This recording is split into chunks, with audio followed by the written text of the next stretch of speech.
აქცია პერფორმანსით გვინდა ვაჩვენოთ საზოგადოებას, სახელმწიფოს და ნარკომომხმარებელს, რომ არსებობს ალტერნატიული გზა. ამისთვის საჭიროა მხოლოდ ჩვენი მონდომება. ის ალტერნატივა, რომელიც შეიძლება შეიქმნას, არის შემდეგზე დამოკიდებული. ანუ სახელმწიფომ უარი თქვას კრიმინალად შერაცხვაზე იმ ნარკომომხმარებლის, საზოგადოებამ ნარკომომხმარებელი, რომელიც ჩანაცვლების პროგრამაში ან სხვა პროგრამაში, რომელიც დაეხმარება მას, რომ ეს ავადმყოფობა დაძლიოს, მას შეხვდეს როგორც სრულფასოვან მოქალაქეს.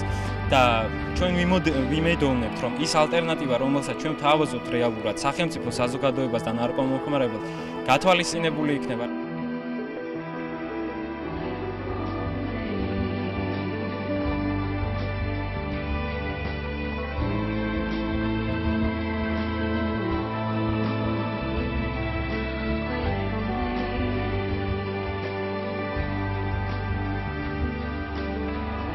დიდი პრობლემაა ზუსტად ის, რომ ნარკომანი ხდება ციხეში და იქ არავითარი ალტერნატივა არ აქვს ცხოვრების გამოსწორების. ჩვენ ამ პერფორმანსით ზუსტად ის ალტერნატიულ საშუალებების აფიშირება გავაკეთეთ, რომელიც არსებობს ქვეყანაში მათთვის და გვინდა რომ კანონმდებლობაში ზუსტად აისახოს ის ყველაფერი, რაც დღეს ჩვენ აქ წარმოაჩინეთ.